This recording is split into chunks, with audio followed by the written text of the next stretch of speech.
Welcome to the deep dive. We've got a really intriguing set of sources in front of us today. We certainly do. It's basically a collection of documents written by an author making some very specific, very far-reaching claims, weaving together threads of technology, politics, energy, finance, all within Iceland. That's right. And these documents, they paint a complex, very interconnected picture. Our mission today, though, needs to be crystal clear and, very specific. Okay. We are here only to navigate this narrative just as it's presented in these particular sources you shared.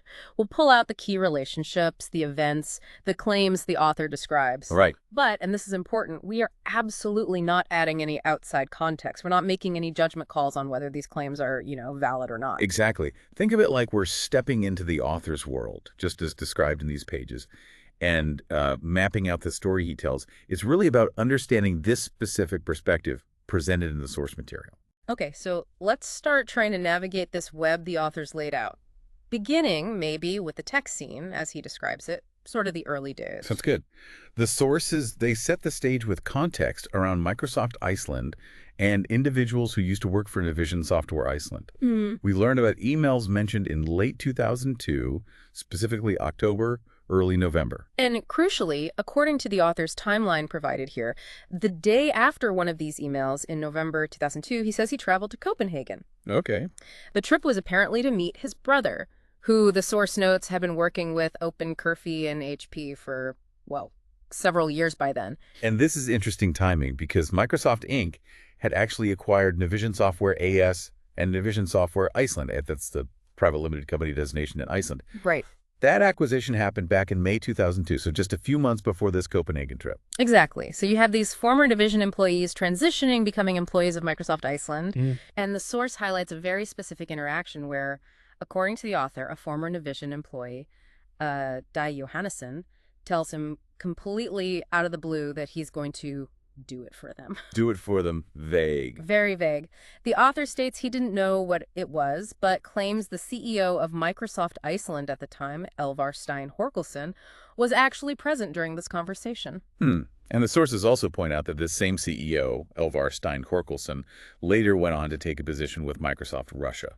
Yeah, that detail's included. And the material groups several related companies together in this context.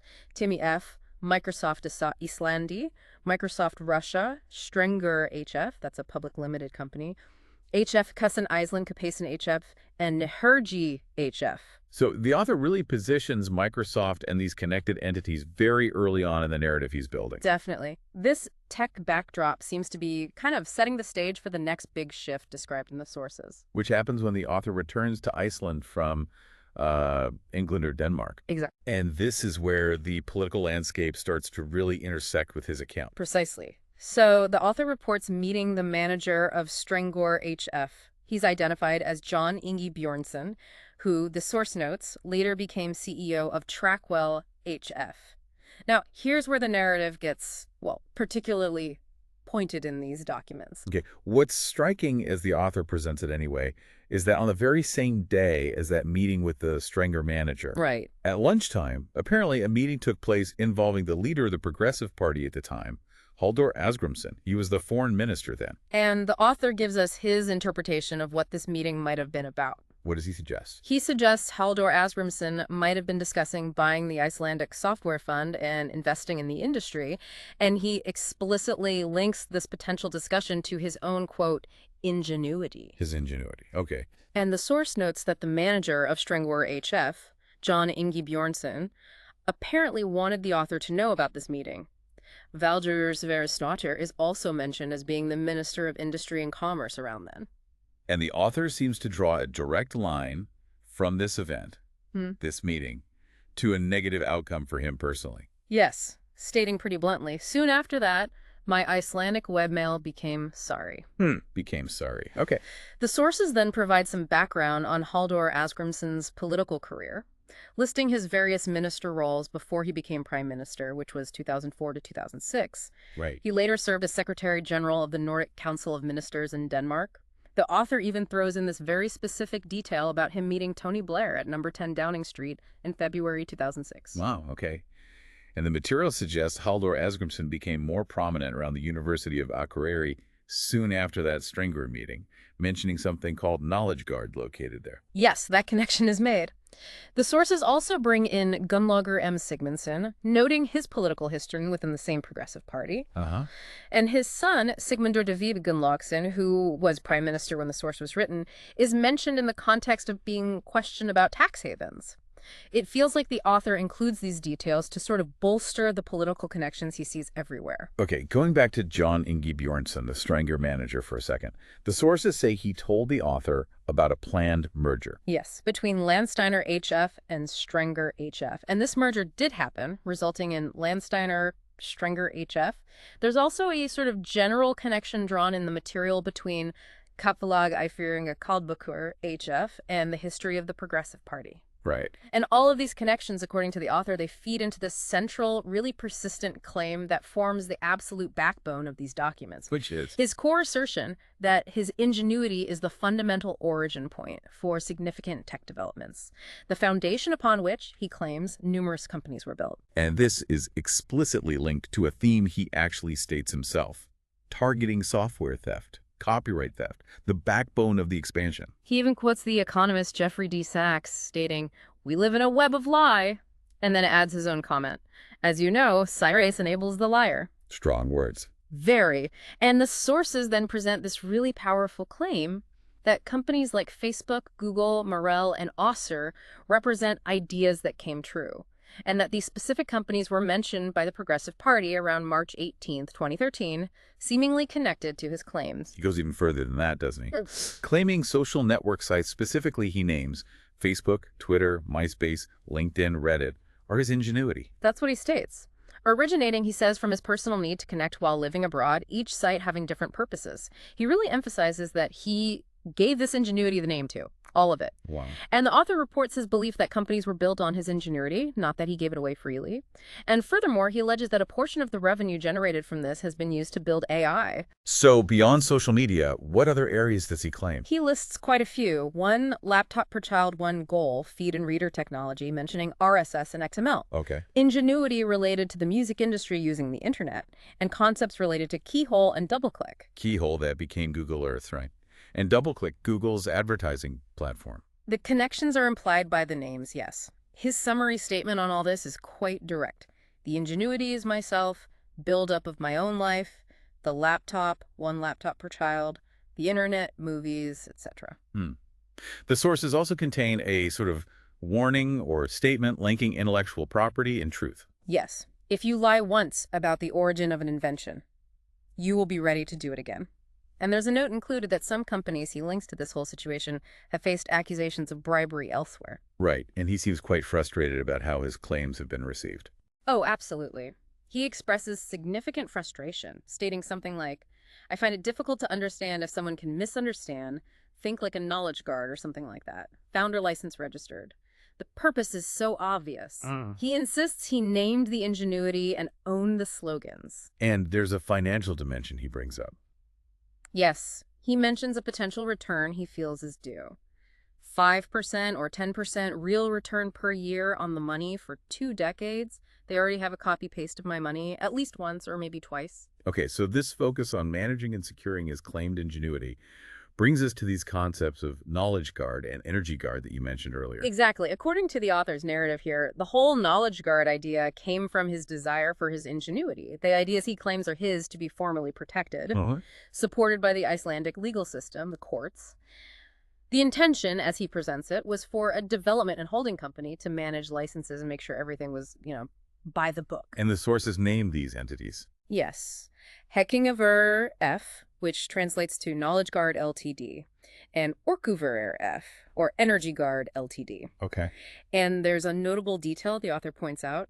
The identification number, the Kinetala for Knowledge Guard, apparently indicates the year and month he traveled to Bremen, Germany. He seems to include that to underscore its personal origin and timing for him. Interesting detail. And what about Energy Guard? What was its stated purpose, according to these documents? Well, the stated purpose for Energy Guard, as presented here, was focused on increasing the competitiveness of Icelandic industry, but through academic means, university-level education, research, innovation. So like an academic support structure. Sort of. It was apparently meant to operate a university called RES, the School for Renewable Energy Science. And the documents clarify that Energy Guard was not intended for financial profit for its shareholders. Okay, so who were the shareholders? The sources list them, and it's quite a mix of public and private entities at the time. Akureyrar, the municipality of Akureyri, Kaupfélag Eyfirðinga, Kia, Giftfjárfestingarfélag, Landsbanki Iceland, Landsvirkjun, that's the national power company, Right. Norðurorka, Rarik, Tekkingarvörður, F his own Knowledge Guard Ltd, and Háskóli Iceland's the University of Iceland. Quite a list. And didn't the author mention his former banker was involved? Yes, Gudjón Steindorsen is noted as being the manager of Knowledge Guard. And Landsvirkjun, the national power company, their involvement is highlighted. It is, through its support and shareholding in Energy Guard. The sources also include information about Landsvirkjun's ownership changing, becoming 100% government-owned from 2007. Before that, Reykjavik City and Akureyri Town also held shares, along with the state. Got it. Any other connections drawn for Knowledge Guard? A few, like having a cooperation contract with the Public Health Institute in 2005 and being linked somehow to a Prime Minister's committee around the same time. But there's a key moment, isn't there, in the author's interpretation, when the Federation of Icelandic Industries gets involved. Yes, that seems pivotal in his narrative. This happened in June 2005 when they became a shareholder in Knowledge Guard. The author's interpretation of this, as written in the sources, is stark. What does he say? He calls it nationalization, complete, and the expansion can begin, doesn't ask, just takes, with force. Now they can start spending all the money of my ingenuity and bought up businesses and banks around the globe. Wow. So he sees that as the moment his idea was effectively taken over for other purposes. That's certainly the interpretation presented in these documents. Other energy companies are mentioned briefly too. Reykjavik Energy, or Kurveita Reykjavíkur, and Geyser Green Energy, F. Okay. And the sources also pull in a detail, seemingly from the Knowledge Guard material itself, about the first public hydrogen station opening in Iceland back in 2003. Right. So this brings us to the financial structures and the legal challenges the author says he faced, which he links closely to all these issues around his claimed ingenuity and these entities. Yes. The sources detail the situation with the Icelandic software fund Íslenski Hagnaðardótturinn HF. Apparently, it was delisted from the ICX stock exchange pretty quickly back in June 2003. Why was it delisted? Because another company, Fjárfestingarfélagið Stromer HF, acquired over 96% of its shares and then announced a redemption process for the remaining minority shares. So effectively, a takeover. Okay. And there's a link provided in the source material that mentions Íslandsbanki selling shares in Stromer Investment Bank, which was the entity that acquired the fund. In Stromer, that name comes up again later. Yes, it's noted as later merging to become Kvika Bank. And the author highlights through a check he apparently did in 2024, mentioned in the sources that Landsvirkjun, Samherji HF Kaldbakur HF, and Kvika Bank all share the same address at Katrinarton 2 in Reykjavik. He describes this shared address as some kind of togetherness, seeming to position it in his narrative as, a symbol of these interconnected interests. And what about his interactions with the legal system itself from his perspective? Well, the sources recount his perspective. He describes meeting with a notary public who, he claims, mishandled the filing of his invention. Mishandle how? He attributes this potentially to influence from the notary's superior, or someone he refers to as the firm. The firm? Yeah, he describes the firm as, and I quote, the party owners association of a political force that acquired the banks at the beginning of the privatization. Okay, so linking it back to political forces and the bank privatization, did he try to escalate this? He mentions having an appointment with the Minister of Justice in Iceland in March 2007. He describes the setting, but the sources kind of leave the specific content of that meeting open. And his interaction with the police. There's an account of that too, specifically regarding copyright and theft. He quotes the police as initially asking if his issue involved copyright, and later stating that these kinds of matters are difficult. But the author's clear belief, as stated right here in the source, is that the police were aware of the theft. He says, at least it's hard to understand otherwise. So he felt they knew more than they were letting on. That seems to be his takeaway. And he keeps coming back to his original vision for Knowledge Guard, using the Icelandic legal system for license registration, managing assets from his ingenuity. Right. He states his expectation that audit companies should report to him, emphasizing this principle.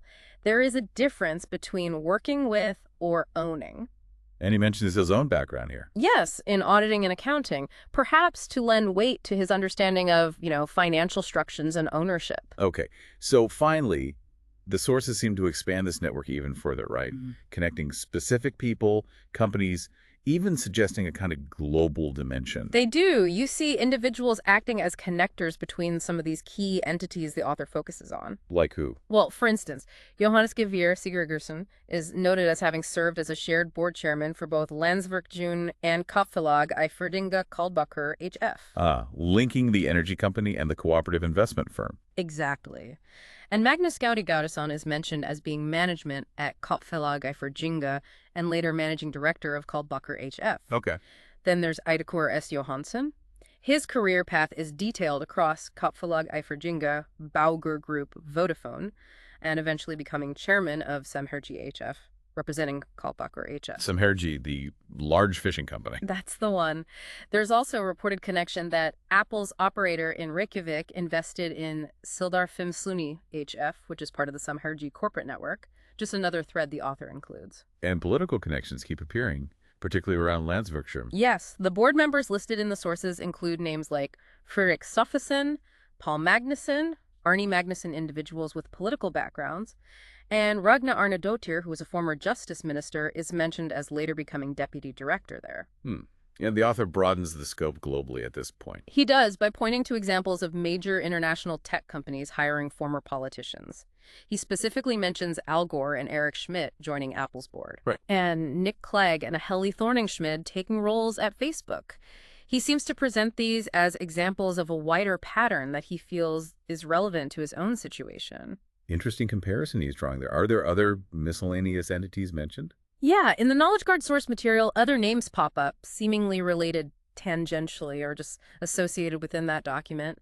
Places like Solheimar, the show Lazy Town. Lazy Town, okay. Emacs Ltd. described with the phrase, "We live on the air," Vigdisar Hus, and something called the Energy Garden in Solheimar. So a real collection of different things. It is, and the sources also list various national and international bodies as related parties, shareholders, or cooperators with Knowledge Guard, suggesting a really wide network. Like who? Oh, EFTA, the European Union, the United Nations, the Confederation of Industry, Ministry of Industry, Innovation Center of Iceland, Innovation Fund, the universities in Iceland, University of Iceland, University of Akureyri, and regional development associations. Wow, that's expensive. It really paints a picture of broad engagement, at least on paper. The author then makes a very sweeping statement that many famous people and companies are connected somehow to his inventiveness. And he even claims that people attending the World Economic Forum have contacted him. Directly. That's the claim made in the source. There's also this specific detail about searches on his LinkedIn profile related to the dollar system allers in international trade. Not entirely clear how it fits, but he includes it. Okay. And he circles back to the core issue of registration. Yes. He reiterates what he saw as the original requirement for licenses related to his work to be formally registered at Intellectual Property Office or other institution. And how do the sources wrap this section up?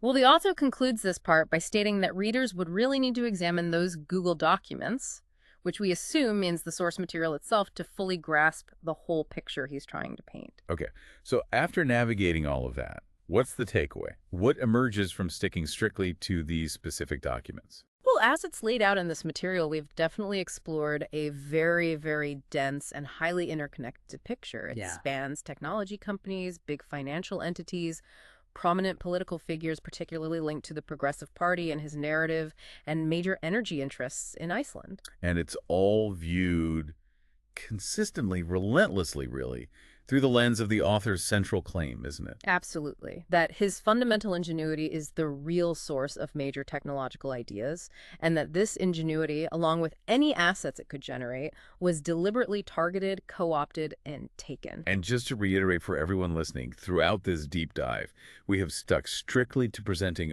only the information and the narrative contained within these specific source documents. Exactly. No outside information, no judgment calls on the validity of anything presented here. We're just relaying the story told in these pages.